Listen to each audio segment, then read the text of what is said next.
Thank you very much for joining us. So I wanted to start by asking about the moment where GRIS was born. I think you all met in a bar to discuss the idea. Can you remember the exact words? Was there a kind of a particular sentence that captured it? Well, I don't remember the exact words, but we were indeed at a bar. We were celebrating Adrian's getaway party, I think. He was going to Canada to work on a mission.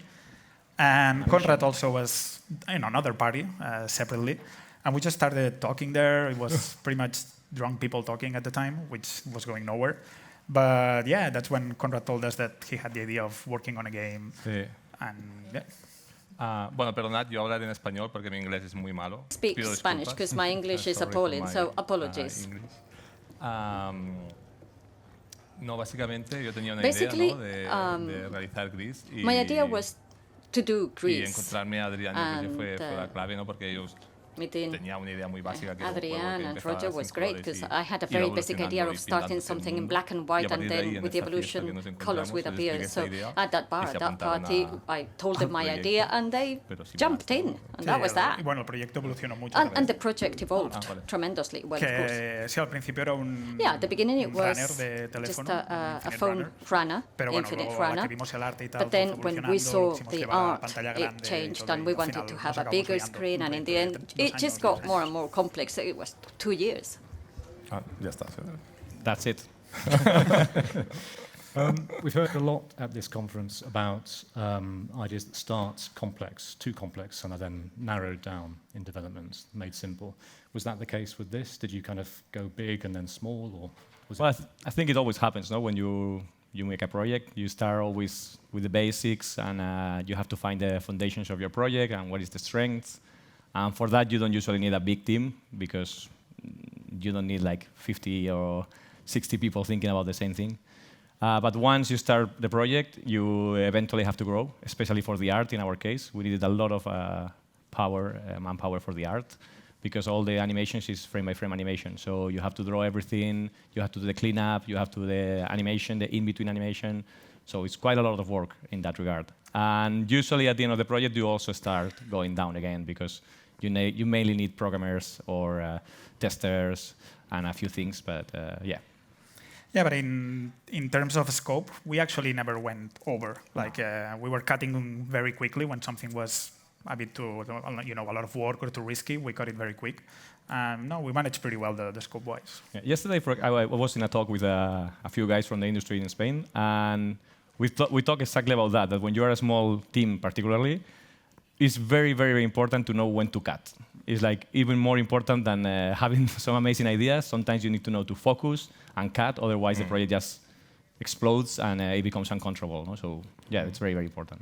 Sí, de hecho, hubo un momento que in fact, there was a moment when we decided that it was better to have a polished game rather than a long game. And I think our idea was to have the game an hour longer, but it was a wise choice to make it shorter but more polished. Yeah, I think it happened even from the very first day when we were doing the prototype. If you remember, we were doing a prototype and we wanted to do maybe like a 20 minutes prototype, and Destiny basically told us to finish earlier because there was a conference that we had to attend and we had to show it. So that was the first time we had to decide, okay, let's cut the prototype and polish it.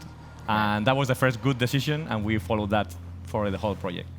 Yeah, because at the end of the day, if the game is 3 hours or 4 hours, it's just a short game. People don't care; it's already seen as a short game. So, as Conrad said, it's better to have a really polished 3 hours than not 4 hours and less polished. I agree. So, you have experience as a developer in some pretty big companies. Was that useful to you when you decided to start this project, or did you have to do a lot of relearning, a lot of? Well, there was a bit of both, but it was extremely helpful, especially for starters, like when you plan the project, when you look for the team, because now you know the roles that you need, you know more or less at the time, more or less, because it's impossible basically to plan a 2 years project just from scratch. But it helps a lot, and that's something that Roger and I always says, that it's always good to have experience before you do your own thing. You can try, obviously, but it's much easier if you have the experience of releasing projects before with a AAA company or a medium company. But it is a lot of experience. But of course, we learn a lot. Oh, yeah. yeah, of course, we didn't know anything about taxes or hiring people or managing all this bureaucracy crap that you have to take care of. And especially when you're in big companies, you always have this umbrella on top of you that you're not aware of all the things that happen on top. You just care about your little thing. And now, obviously, all the shit falls into you. So that was much different, yeah. Sí, no, en mi caso aprendí un montón. Más que nada in my case, I learned a lot. In fact, I come from another world. I come from art, illustration. 3 years ago, I didn't have a clue about video games. I mean, I still hardly know anything. But I had to learn. I had to learn how to manage a team, how to, reach agreements and understand more or less how you make video games. So for me, it's been a whole discovery. I've loved it. Yeah, because in fact, at the beginning, we thought, yeah, all the animations are going to be on paper and then scanned. Well, because I come from the romantic world where everything is handmade. And that was my idea. Everything should be handmade, frame to frame scanned.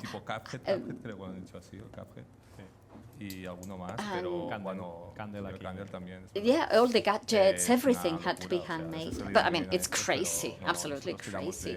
In the end, we had to obviously maintain the watercolor theme, very organic, very artistic, but everything has to be digitalized, Photoshop. All the watercolors you see in the background are on purpose. They are like stains on a white sheet, then scanned, integrated on Photoshop, Unity, whatever.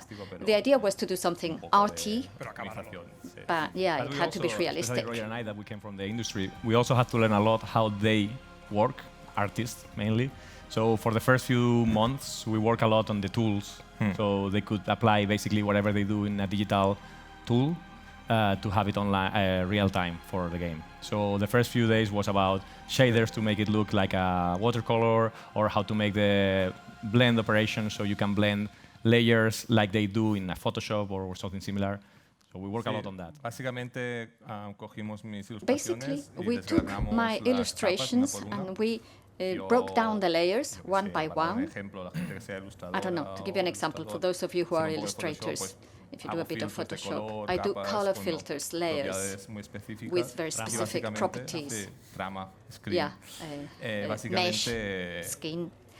So your job was to emulate, recreate 100% my way of working on Photoshop, putting it onto Unity, and that was the first steps for GRIS. Yeah, because the idea was to get your concept and project it onto the game as closely as possible. And of course, we didn't want to reinvent the whole thing. Do you think that maybe game developers in general could do more, bringing in people from outside the games industry to work with, to consult with, to kind of change their preconceptions about game design?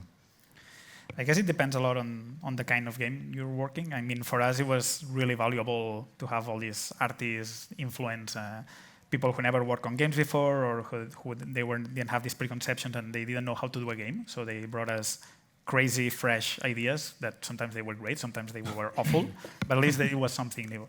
So for sure, for us, it was really important to have these different influences from other medias. But I don't know if for every game it's useful. No, a ver, está claro que si haces un... No, obviously, if you're gonna do something, I don't know, with a gameplay, with level designs, whatever, you need a good designer. But in our case, the idea was much more arty, it was more personal, more of a signature game. So we could have a suitable gameplay in terms of narrative and puzzles.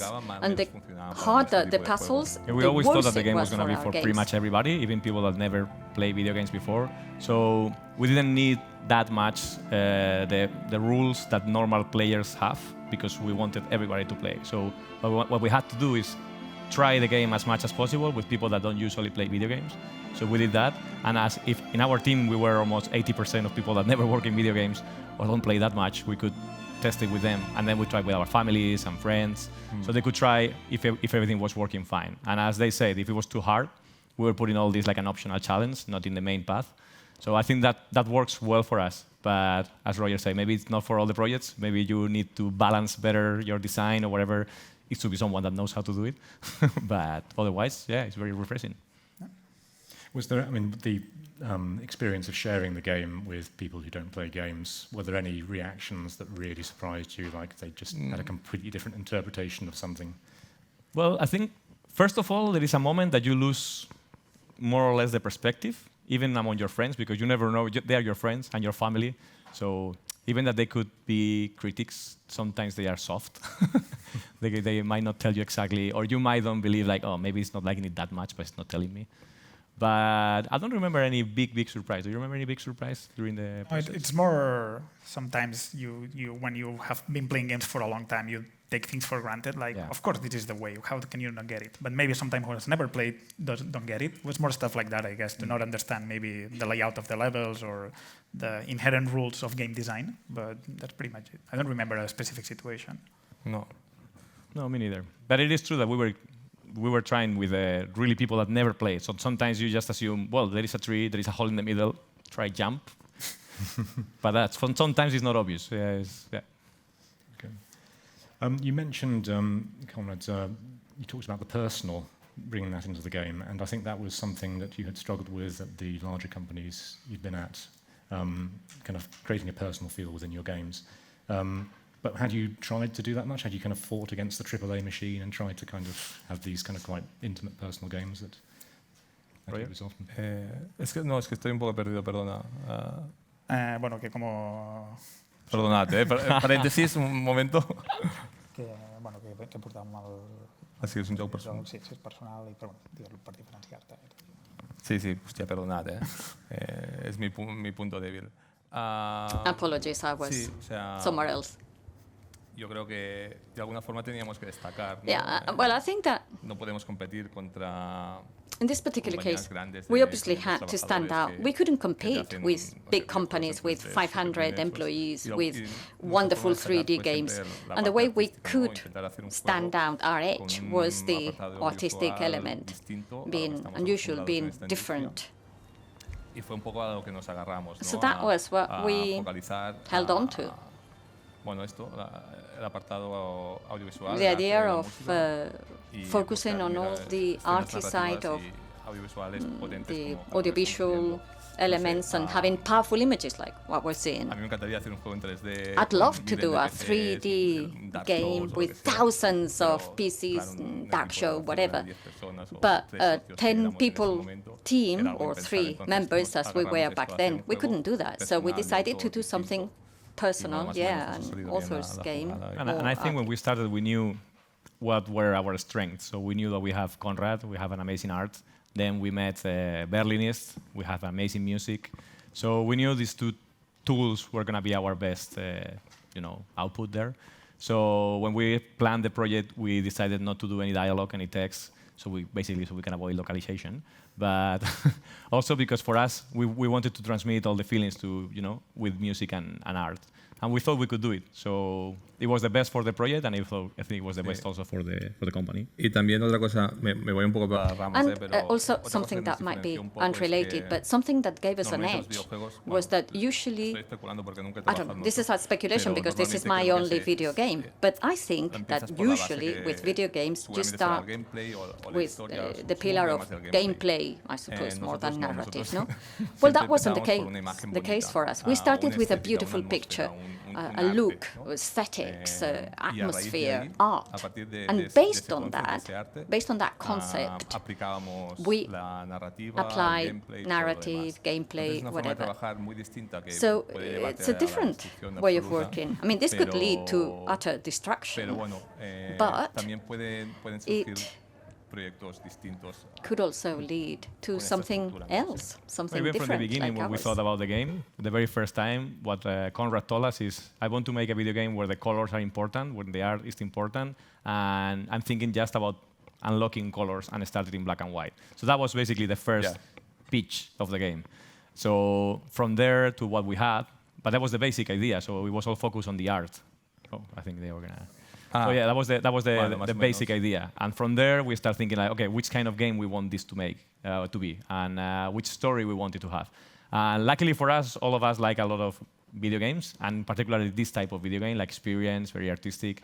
And we knew that we could do something like that with this kind of art. But it's true, it all started from art. And yeah. Sí, de hecho, Yes. normalmente In fact, funcionamos como que usually nos what falta we una do idea, ¿no? is, Voy al estudio, I les don't know, I comento, think of an idea, les hago I go to como the un studio, I pitch, tell un them, I cortito, kind of pitch it to y them, siempre me dicen, ¿y el gameplay? and Y they digo, no, tell me, and what's the gameplay? And I say, I tengo don't ni idea know, del gameplay. I haven't got a clue, you do Entonces that. siempre funcionamos así. And that's the way we work. Después, por suerte, And somos un then, equipo, y luckily, vamos we are trabajando a y le team. You know, metemos we algo ahí work de together, and we pero end up with hemos some sonado kind muy of bien pensar en gameplay. gameplay But también, I really claro. am not good at gameplay. Sí, no sé. One thing I really love about the game is just that it's the same place, but obviously as you unlock colours, it changes, plants grow, towers appear, the whole kind of stars appear in the sky. It's an amazing effect. Was that really hard to do? That looks like it must have been an absolute nightmare to execute. Well, the initial idea when we started talking about the game was to make a kind of an open world game that you could unlock the colors on any order.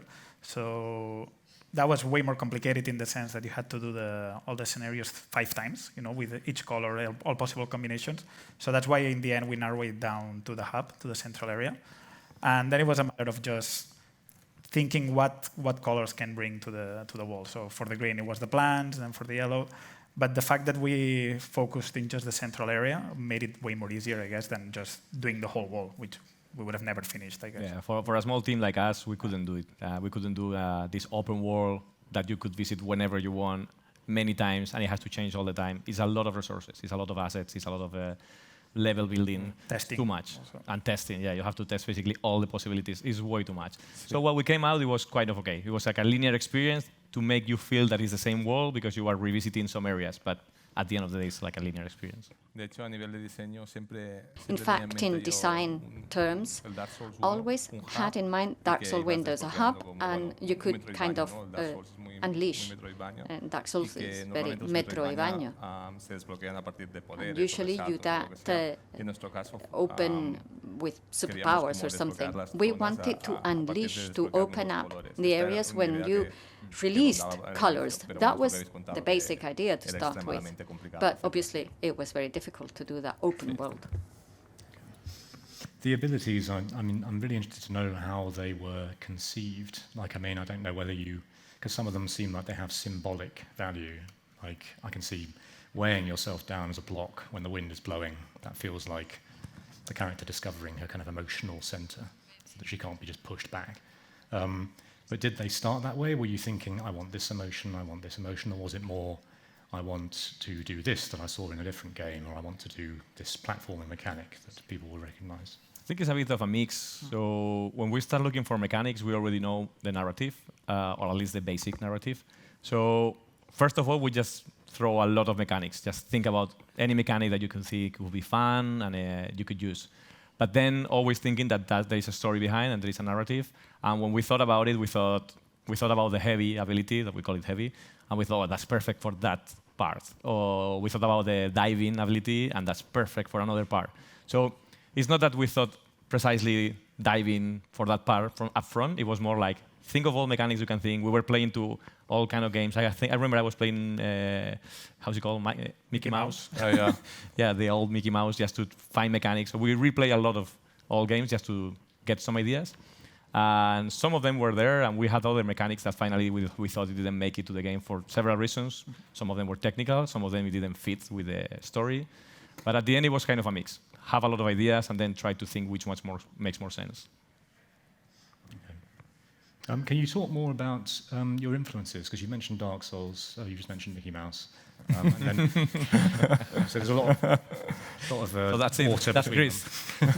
Was it just Not those Mickey. And I think you've talked about Monument Valley was an inspiration on the art. Sí. Yeah, Journey. Sí, a nivel artístico. Yes, in terms of art. Bueno, yo de hecho, I went my living as an illustrator, and a year I think I played at Brother, Journal, Limbo, Monument Valley, Colossus? No, that was before. No, but very quickly I played 4 or 5 indie games, really good in terms of art direction. And I thought, wow, I want to do that. And yeah, that inspired me. So those are influences. Monument, Valley, Inside, Journey, Limbo, Ori. 2D, 3D as well, but games with a lot of, I don't know, that focus on art, which are very careful with art. Sometimes art is the most important part of the game, like Journey, which is, or Yuri with this Journey, I believe that could be the main experience. That could be the reference, no? Yeah, when we hired people, we made them play Journey. Yeah, true. Yeah, they had to play Journey to start working with us, absolutely. Yeah, it's not bad, no, being paid to play Journey. We always, when we were doing the pitch of the game 3 years ago, we always explained it like a mix between Journey and Ori and the Blind Forest. That was the pitch, like, so you know what we are doing is that, mix both of them. Okay. I could be wrong about this, but I think I've read somewhere that you have there are sections of GRIS that are explicit homages, references to some of the games that have inspired you.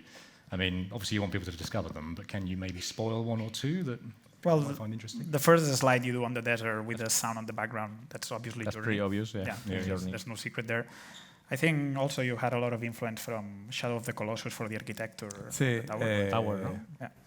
Sí, la arquitectura, sobre todo miré una escultura. Yeah, for architecture, I looked at a sculptor, I won't say his name, but he works with geometrical shapes.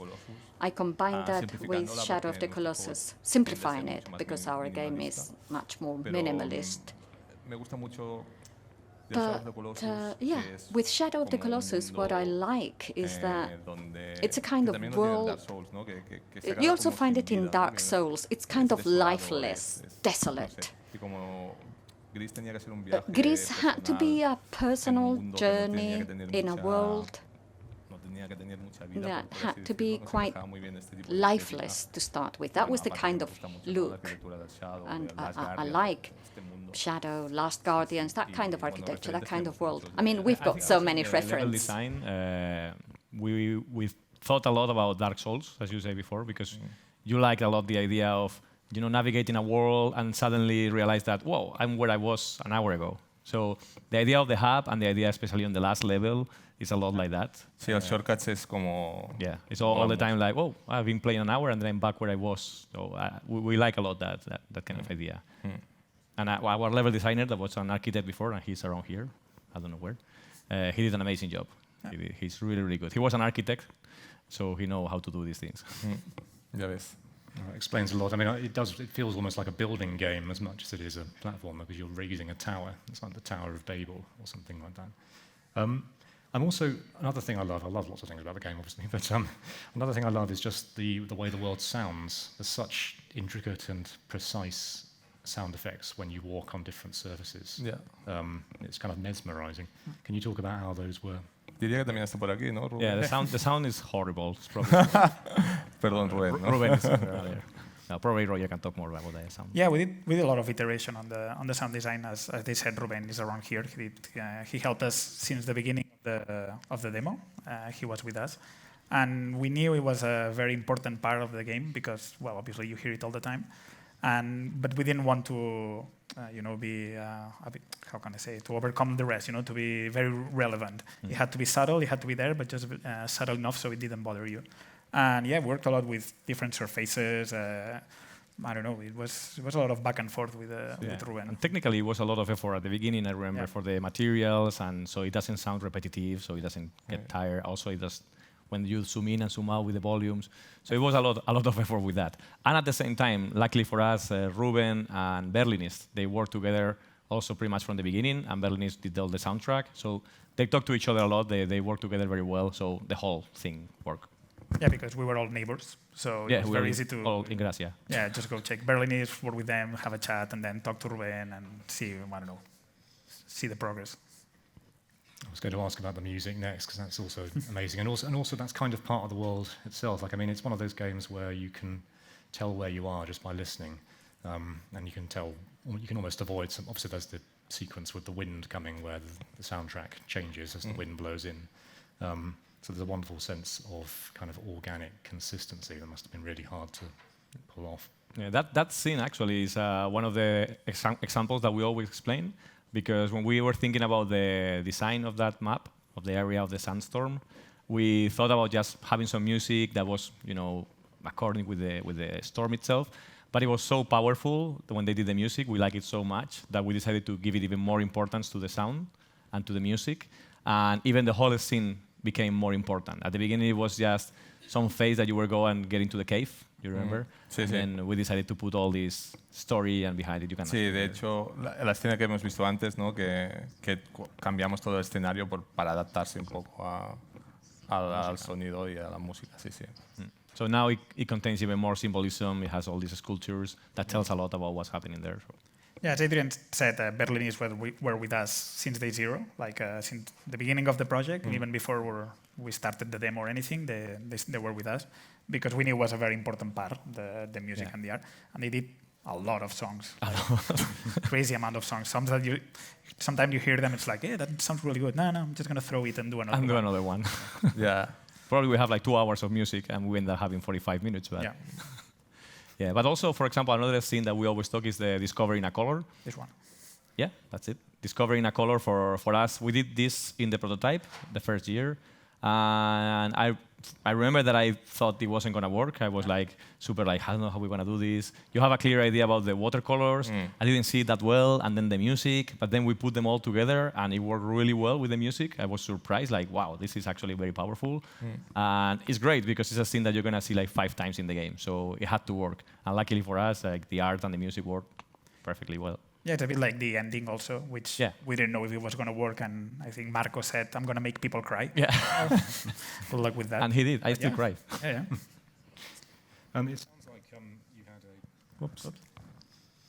Hello? Yep.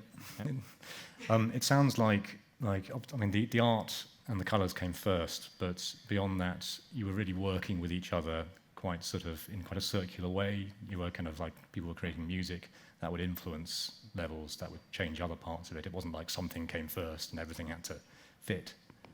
Is that true? Yeah, we all worked together from the first day. So the first few months, we were meeting basically during the whole day, having coffees and talking. So you were bringing ideas, we were talking about something else, but always iterating. Sí.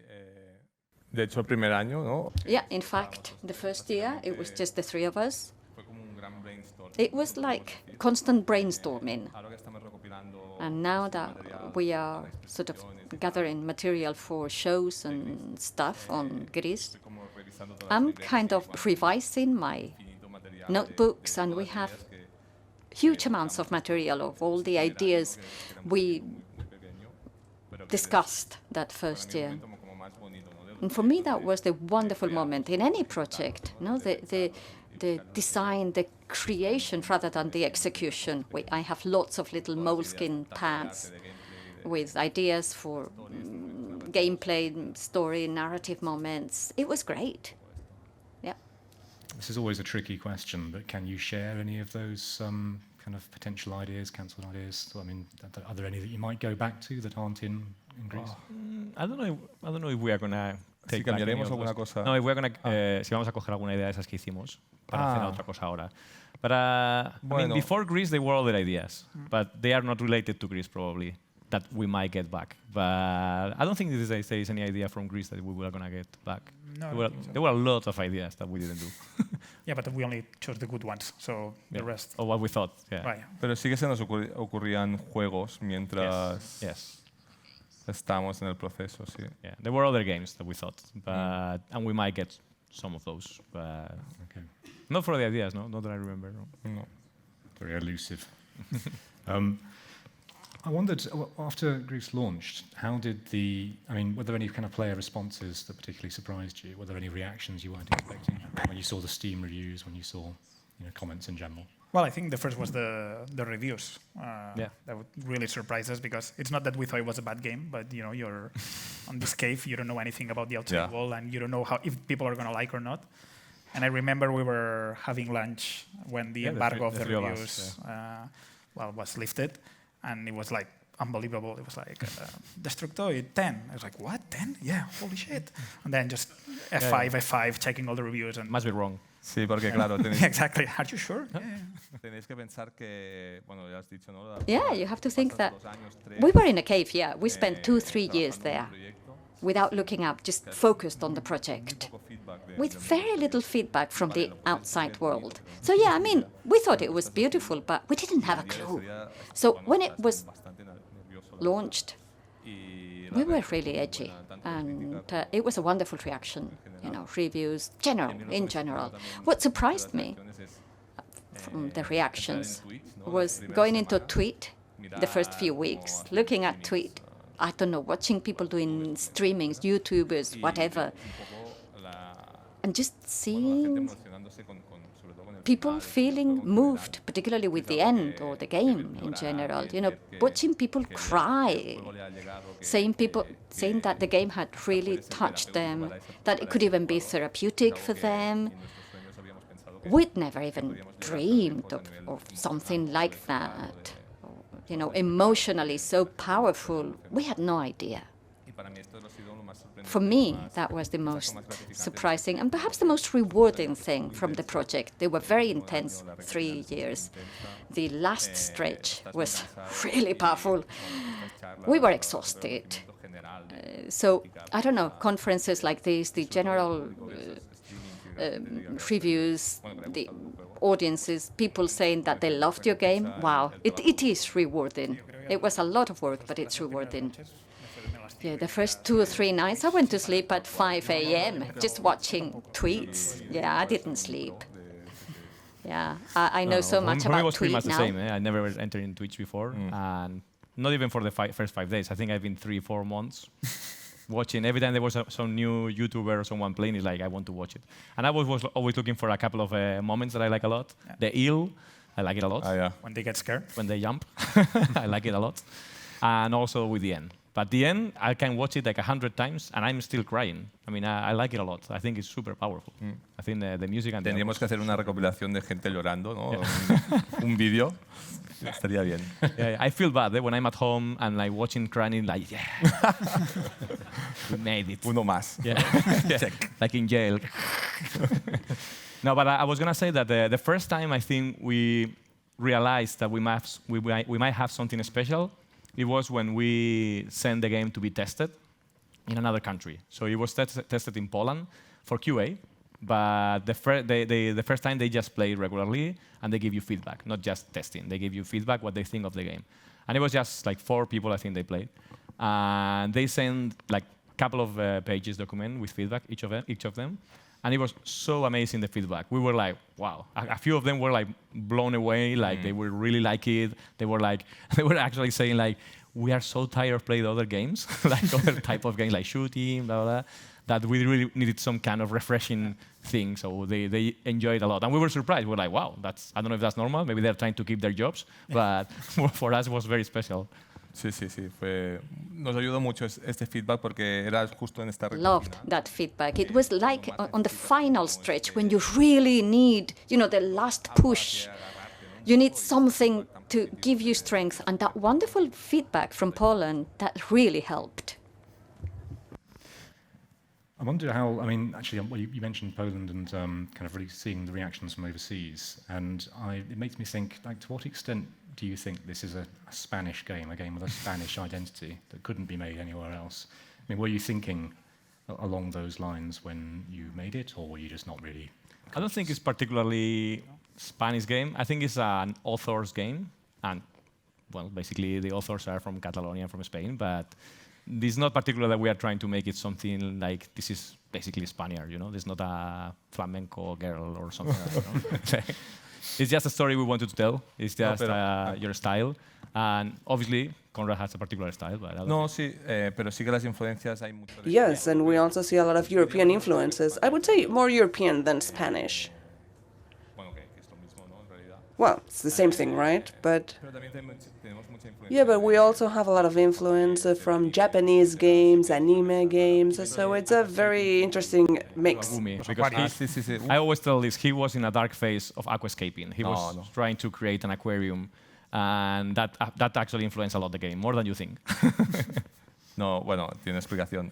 Yes, let me explain that, please. Well, there was a time where I found out that creating aquariums was great. I had a lot of fun doing them. In terms of composition, right? In terms of creating scenes. And usually when we give talks, I show how it was very interesting to me finding out about this obscure world of people. There's even contests, you know, it's crazy, yeah, and great contests, and people, you can take a look at Iwayumi. It's a very Japanese culture. And the good thing about all this craziness, and let me tell you that now I'm in another crazy thing, which is retro games. But at that time, when I was discovering aquariums, and this had a lot of artistic influence in the game, because I explain that usually in my talks, how the compositions, some of them are even frames from compositions of aquariums. These are very minimalist frames which match with the game perfectly. The first area of the game, which comes back in the end when the person is under the water, but at the beginning we don't have the blue color yet, so there's no water yet, but then in the end you can actually swim in the same area, but at the beginning you're just walking through a marine landscape. So it was very coherent for me to use aquariums to create that honestly, if area. you check about this kind of culture, it's not just that they are aquascaping, but they really pay attention to detail, like maybe they can do a composition with 3 rocks and 1 branch, but you think, it looks amazing, and it's just literally 3 rocks and 1 branch, but they pay really attention where to put everything. So claro, para mí, o sea, yo quería crear. Yes, I just wanted to create a scene that could be used also as an underwater scene afterwards, and you know, I wanted to put some wildlife and some rocks and some just grass, so I just draw inspiration from people who are devoted to composing stones and grass, you know. That reminds me, I think it's, is it Hideo Kojima? I think he, when he was making the first Metal Gear Solid, he made a Lego map, so he kind of like move a camera over it to follow physical characters through the world. So obviously you're moving in the footsteps of giants there. I wanted to ask about your experiences with Steam as a platform. Was that smooth going? Was that difficult? No, it was pretty smooth going. And now when you check at the sales, I think we sold more on Steam than on Switch, which is awesome. Obviously, when you start checking Twitter, you always see about indie apocalypse and all this stuff, and how games don't sell, and how games sell way more on Switch. But for us, it was very even. It was 50-50. The process was fine. We didn't have any trouble at all. Of course, Devolver was always there if we needed help with something or some support. But no, it went well, and the sales went really well on Steam. Yeah, no, it is surprising because we always read that Switch was going to be the best-selling platform for us. But actually, PC is working very well. I think we are all surprised. Even Devolver is surprised that we are going that well in PC. It feels like the game was discovered very quickly. Like I remember hearing about it, a year or two before it released, and it stayed in my mind. And I guess a major part of that is just the quality of the art. Like it really because out. At the time it's when we didn't have a publisher, so we were doing some posts on Twitter, stuff like that, just to see if we would find something. But as soon as we signed with the Devolver, we just shut down all social media and everything. But the old posts were already there. We had the Instagram post and everything, but it was just trying to make some noise to get the funding, basically. Yeah, but after that, we just wanted to focus on the game, and whenever we had something more solid and powerful to show, we did the effort to do that. But we didn't want to trying to keep the buzz for 2 years, because that's too much. It's really hard to maintain that if you are no one. So it was better for us just focus on the game, and 6-9 months before releasing the game, then trying to make as much noise as you can. Yeah, but it was thanks to those posts that we actually found the publisher, because yeah, for sure. Yeah, someone from, I think it was Sony saw it on Twitter and they asked us, hey, are you guys going to Gamescom? And we were not, but obviously we had to say yes. Yeah, of course, no problem. So then we had to run, find plane ticket, hotel at the last minute. But it was thanks to those posts on Twitter, otherwise who would have happened. Definitely, yeah. And getting onto the Switch store, was that equally sort of straightforward? Not really, to be honest. Okay. But I mean, I think it looks amazing on the Switch. Yeah. Like the screen of the Switch is really, really nice. But obviously, it's not as powerful as some computers. Particularly the CPU. It's not the most powerful one. The GPU is fine for us. I think we didn't have much problems with that. So technically, we had some troubles. But obviously, we don't have our engine. We don't have like the source code of Unity. We use Unity. So you have to try to optimize however you can. But at the end of the day, I think it worked quite well. We managed to. It forced us to optimize the game as much as we could. Yeah. So at least it's working even better now in PC, thanks to the Switch. But the game is exactly the same, so there's no difference, not in the quality of anything. So. Yeah, and it's not like we had issues with the submission, but we did fail first submission because apparently, for whatever reason, you can set up the Switch on 480p resolution for HTTPs, which I didn't even know it was possible. The screen is 720, the screen that they have, but you can put it even lower. And the text wasn't readable. So we fell for that, and then we had to do another submission. Yeah, and then in the middle there was a problem because they changed the SDK. But then it was just a mistake. They didn't change the SDK, but for us it was a nightmare of 2 weeks. And actually, I think it was literally, we were like 3 days that if they didn't say no, we couldn't release the game on time. Yeah. So it was like 3 days off, and we were like, wow. And did you have to do, I mean, it sounds like it was an immediate hit, but did you do much sort of after release to kind of keep it selling? Did you have to kind of like go in and sort of... Well, we did a bit, especially with YouTubers. It was your idea. You can explain better, probably. The posters que mandamos a los... Sí. Bueno, claro, a nivel de redes sociales. Yes, at a social media level, we partnered with illustrators who created a series of posters, and we created, how do you say it, like a special key, like a special code, and we sent it to YouTubers who we knew, or people who we didn't even know, and we tried to talk to them, and we also organized an art contest. In Instagram, we create a fan art of the GRIS poster, and we were trying to mobilize social networks, social media, so that we could have more visibility, and then also Revolver was working very hard on that end. And we were able to do it all together. But once the game was launched, we didn't do anything, right? Well, the contest, it was after the game, I think. No. It was before? Okay. And also the conferences were before. Most of the stuff was before the game was released. Sí. Bueno, hemos hecho muchas conferencias después de... Yeah, we have been traveling quite a lot, doing some conferences, talking, going to... we went to Bilbao, but that was just before we released. But yeah, no, we haven't done that much after. I think we were just on holidays for like 6 months. Bueno, más o menos. Yeah. So, what's next for you? Are you working on new projects, or are you... La pregunta. Andaban. ¿Yo?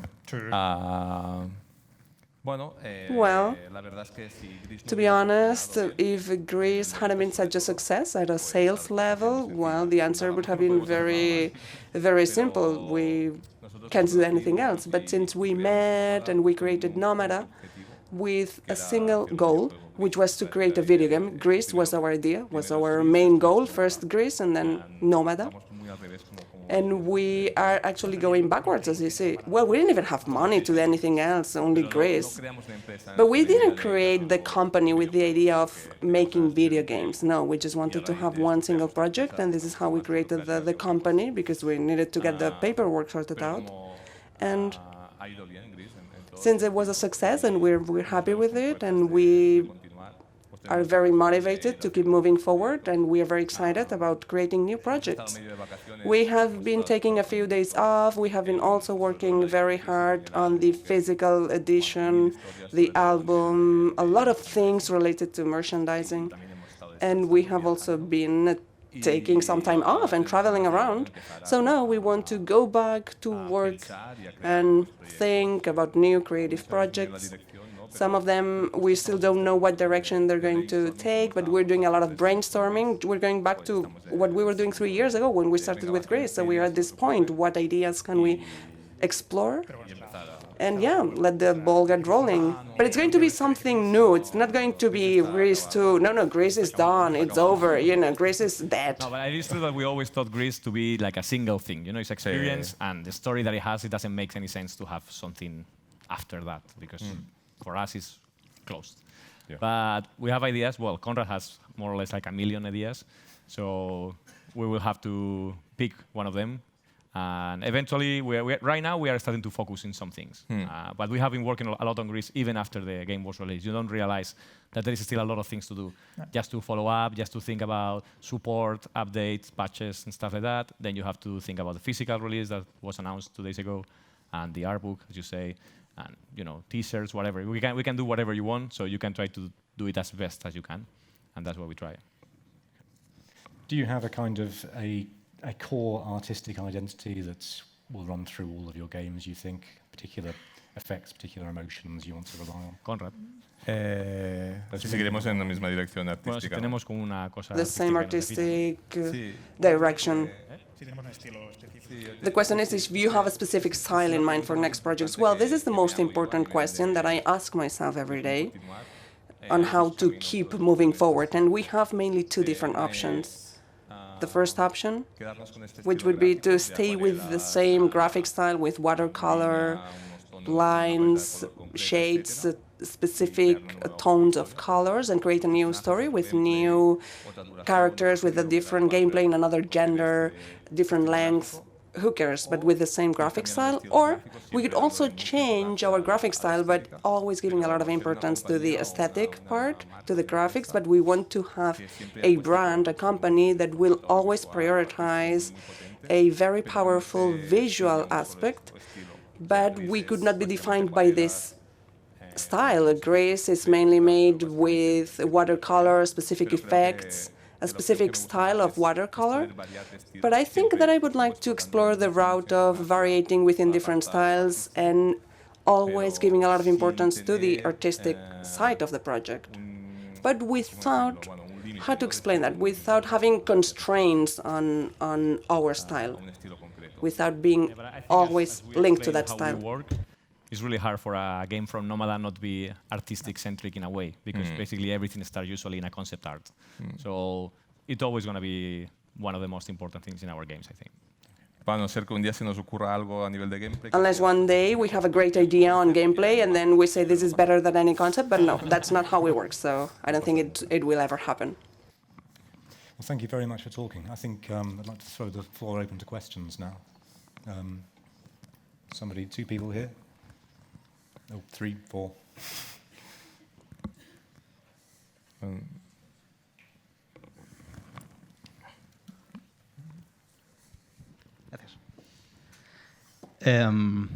Well, I was going to ask you, there's a point when you start developing a game that you start seeing the whole picture. Like, it takes time, but at some point, one day, you just turn on the computer and you see the game and you finally see what you intended to do at the beginning. Like, okay, I finally see it. I see the game now. How long did it take for you to see the whole thing? Because ideally, it should happen in the prototype phase. But I don't know if that happened soon, later. I think probably for us, and Conrad can explain it very good, it was the day you presented the storyboard of the game. The day that you had the idea of, okay, this is the game. Sí. You presented this storyboard. Sí, funcionamos. Perdona, ahora estaba out, perdona. Pero, vale. Perdona. Sí, básicamente trabajamos, hicimos un storyboard de todo el juego, que yo creo que esto sería un 80 o 90% de lo que realmente acabamos siendo. Y esto estaba el día 1 en la oficina cuando presentamos el proyecto a todo el equipo y les explicamos que esta era la base un poco a que agarrarnos, ¿no? El día 1 de producción, ¿eh? Sí. Un año después de preproducción. Pero eso a nivel de intencionalidad. ¿Cuándo visteis finalmente que lo que intentabais hacer demostraba funcionar. Yo creo que cuando acabamos la demo, sí, porque el prototipo que hicimos, a ver, no era, a nivel de gameplay era bastante sencillo, pero a nivel de arte estaba súper acabado, la música también, efectos de sonido, había la cinemática de desbloquear el color. Creo que la primera vez que lo vimos todo entero, esos 7 minutos súper pulidos, fue cuando vimos que algo funcionaba y que ahí había algo. Sí, totalmente. Porque claro, a nivel, si tú juegas a Gris en Grey Box, pues tampoco pierde mucho, evidentemente. Y sin sonidos y sin música es una experiencia muy plana. El Grey Box de Gris es muy malo. Durillo. Porque hay momentos de nada, ¿sabes? I remember the first prototypes we did, or the first parts of the game that we had all like gray boxing things. You were walking around completely blank area for like a minute. And like, yeah, but this is going to be pretty eventually. Claro. Y para alguien que no está acostumbrado al mundo de los videojuegos. For someone who's not used to work with video games, who doesn't understand that this is a whole process, now I know about the process. However, now I know that it's a whole process, that it has an evolution, but you have to live through it in order to get the idea that the thing will evolve. But it's very hard to work on iterations when you're playing Gris in gray boxing. It was something, a learning process for me specifically. Here, I'd like to, well, first of all, I wanted to say that I really loved Gris. I got scared with the eel, I cried in the ending, so everything worked perfectly. And I wanted to talk specifically about the ending because, yes, I cried because of the music and because of the art style, but also because of the message that I understood in Gris. But later, reading reviews online, I've read different interpretations of different people that have understood Gris in a different way. So I wanted to ask, what does it feel like a creator to see people misinterpret the story that you were telling, or guessing right what you were trying to say? I think it's the whole point. We wanted that. There's no right or wrong interpretation. I mean, our idea since the beginning was to not be very explicit, so people could understand it their own way. You attach to the story in different ways. Maybe it's because you feel sad because you lost a dog or you lost whatever. So there's no wrong interpretation. Our biggest fear, I guess, was people not getting it at all, which is what happens when you're not super explicit with the story. And most people that really hated the game is because, like, I don't know, nothing happened. There's a girl and then there's colors. That's great. So that can happen, obviously, and it's a risk when you don't have text, when you don't have cutscenes, when you don't have all that. But there's no wrong interpretation for the story. Even though I have to say it's quite funny to read sometimes some of them. Because sometimes it's like, wow, I would never thought that someone could think something like that. But it's their interpretation, perfectly valid. Sí, no, yo iba a decir que yes, I was going to say that. Sobre todo es esto, ¿no? Que para nosotros. For us. Bueno, tampoco me quiero repetir. Well, I don't want to repeat what Roget just said, but we didn't want to be explicit. We didn't want to give anything already very, close. We don't want to tell people that they were having a misinterpretation of our game. If you work on a very concrete story, it's going to be very hard to empathize. However, if it's a generic, emotional story, then it's going to be much easier to reach out to a broader amount of audience, and you will be able to transmit the emotions. And it's great to be able to read reviews, and sometimes you see stories or solutions which are very elaborated, very complex, with very good ideas. Yeah.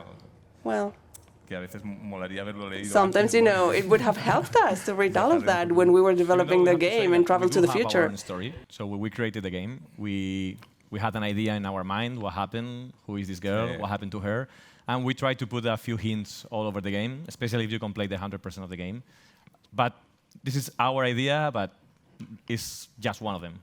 This is ours. Sí, yo de hecho Yes, and let me also add that I don't regret it, but maybe I think that we were too, well, that's just my opinion, but I think that we were a little bit too vague sometimes. Not everyone agrees with me. Or sometimes we were rather too explicit. It's not an explicit game, I know, right? But I believe that the information that we give, like achievements or there's a secret ending, I think that this can distortionate your own experience. I have seen a few reviews from YouTubers who said, I had an idea, but then with this ending, with this achievement, I had to change the whole interpretation that I had up to that point. And to me, this is a mistake. For me, the best would have been to have room for all the different interpretations, to have them all correct. I don't know if I'm making myself clear, but if I could go back in time and do some retouches, of course, after discussion, I would change that. But I'm very happy with the result and with the message that we're conveying, and especially because we're reaching out to so many people. Hello? Here? No lo veo. Here? Yeah. Oh, there. Okay, first, thank you for sharing this experience. If you would have a time machine and you could travel back to the beginning, what would you do different way in terms of game development? Well, I think first of all, I have to say, I'm going to talk the boring part, which is planning. So when we planned and we did the budget, we were really noobs. We didn't know a lot of things, especially budget-wise. And there were some things that we didn't know that happened when you have to pay some payrolls, like, oh, so you have to pay that to the IRS. IRS, yeah. Okay. So there was a few mistakes that we made when we were planning the project. Luckily for us, it wasn't anything big, so we could work around it. Project-wise, for me personally, I think we did the best. So I think I wouldn't change much. No, I wouldn't change much. Hire more people. I mean, yes. The last year was. Oops. The last year was really tough. It was a lot of overtime, a lot of hours, and I think it was a lack of maybe hiring more people or. But probably budget, though. Yeah, of course. But we could have thought of that, beforehand. No, in terms of project or ideas, I think I wouldn't change anything, to be honest. No. Yeah, well, you would change the secret. Sí. No, personally, no. I like it how it is. I think we did our best, so at least now maybe you can change a few things that people complain, but so far I think it's good as it is. Hola, ¿qué tal? No. Aquí. Sí. Bueno, primero de todo, First of all, I wanted to thank you for creating GRIS, for all of us who are trying to make a living in the industry. This is a very complex industry, and it's very hard to do something which has never been done yet. So it's such a great surprise to see that, that you can do new things which are great. And my question is for Conrad. You, who came from an outside world that had nothing to do with game development, what tips or what would you share in terms of your learning process when learning about the industry of video games without having previous experience? Well, I don't know what was the hardest part, but before I was telling you that it was a huge learning curve for me to understand how game developing works, how it has specific stages, phases, you have to assimilate them all. I had also to learn how to delegate responsibilities, because as an illustrator, I was used to work by myself. Well, in some larger projects, I worked with small teams, but usually you work by yourself. So I had to learn how to share my style, how to work as an art director rather than just a normal illustrator. And the recommendation on how to get myself into the gaming industry, coming from an outside perspective, is that I already had a very important background as an illustrator. So sometimes I talk to students who ask me, and I always tell them, well, why don't you study a lot, or you train yourself, you work on bigger projects? Why don't you have first your own background as an illustrator? Why don't you first train yourself and get a lot of knowledge, in my case, in the industry of illustration, but in other cases, in the industry of video games. And all the things that I have been able to learn during my 8-9 years as an illustrator, I have been able to use all of it into GRIS. And obviously, visual culture is very important, having a broad culture in general. I love comics, I love cinema, movies, literature, painting. So I think it's important to have your own criteria and to document yourself, to have a lot of culture, because if you have a wide culture, you can use all of that and put it into gaming. Because if you only watch video games, you're going to have, reference, Shadow or Journey, Limbo. But you can take a look at comics and you can learn new ideas from comics and you could apply them in the gaming industry, and no one is using them just because they don't know about them or they don't make the link, the crossover. So I think that would be my tip, yeah. Well, I don't know if I made myself clear, if that was an answer to your question, but that would be my advice.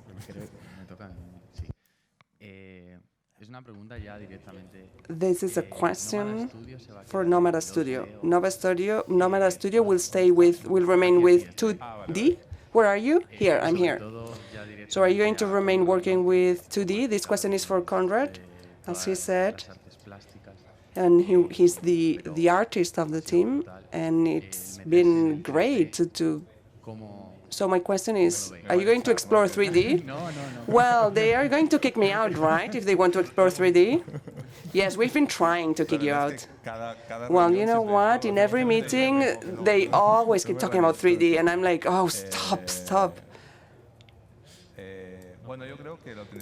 I think that we need to explore 3D.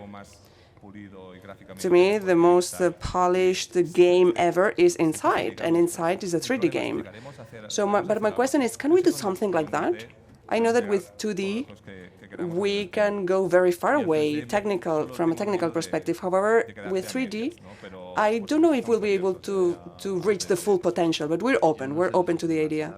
I don't know about the rest of the people, but I would love to see a 3D project made by you. I'm sure it's going to be game-changing. Yes, me too. I agree. Well, okay, yeah, good luck. No pressure. Yeah, thank you, Guy. Thanks. Yeah.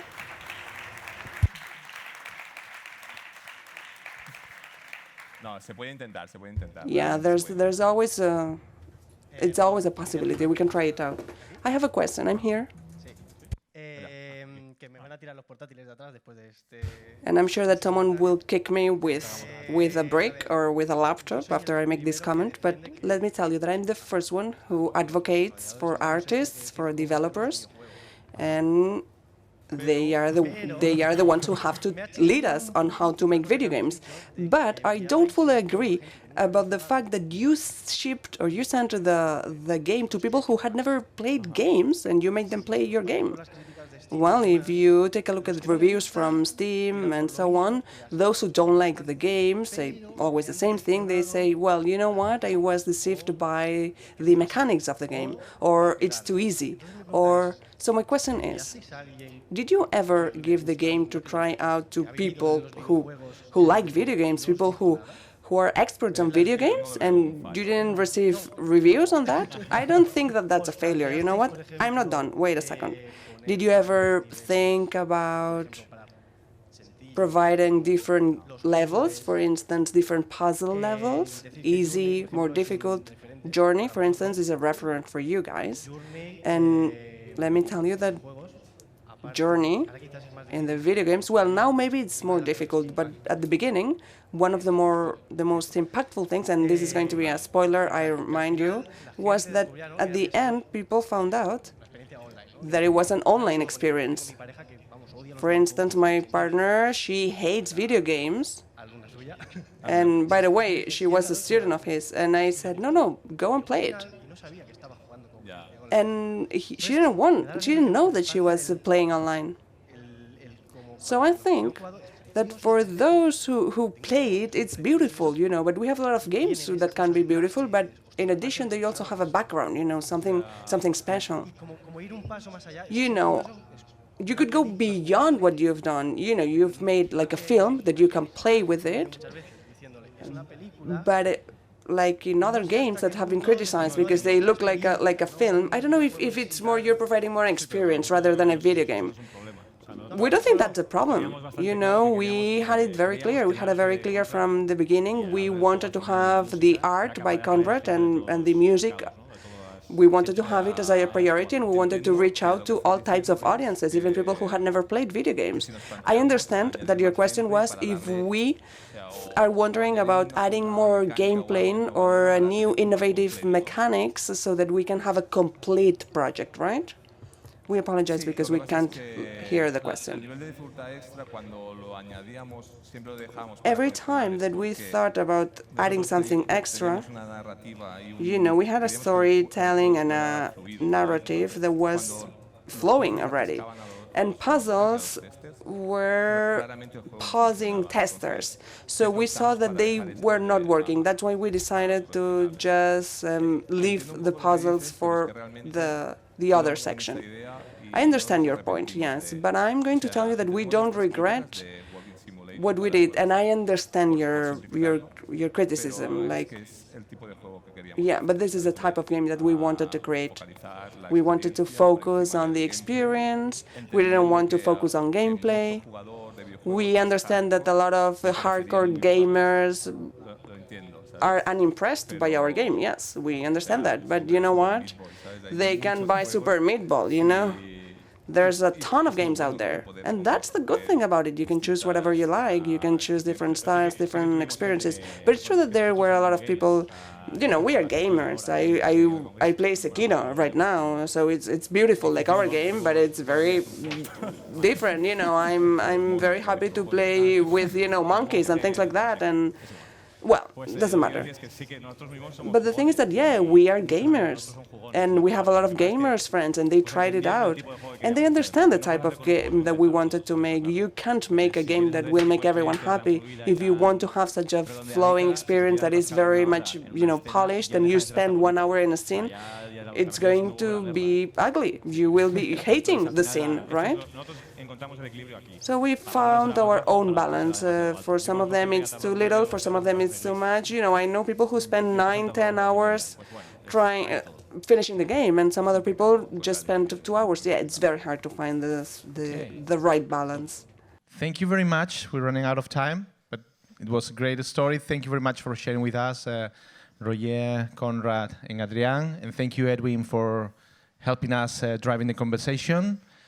And hope you can come back soon with another great success, or some other studio working in Barcelona with beautiful things, right? Soon we'll come up with a similar success at least. Oh, thank you very much. Thank you.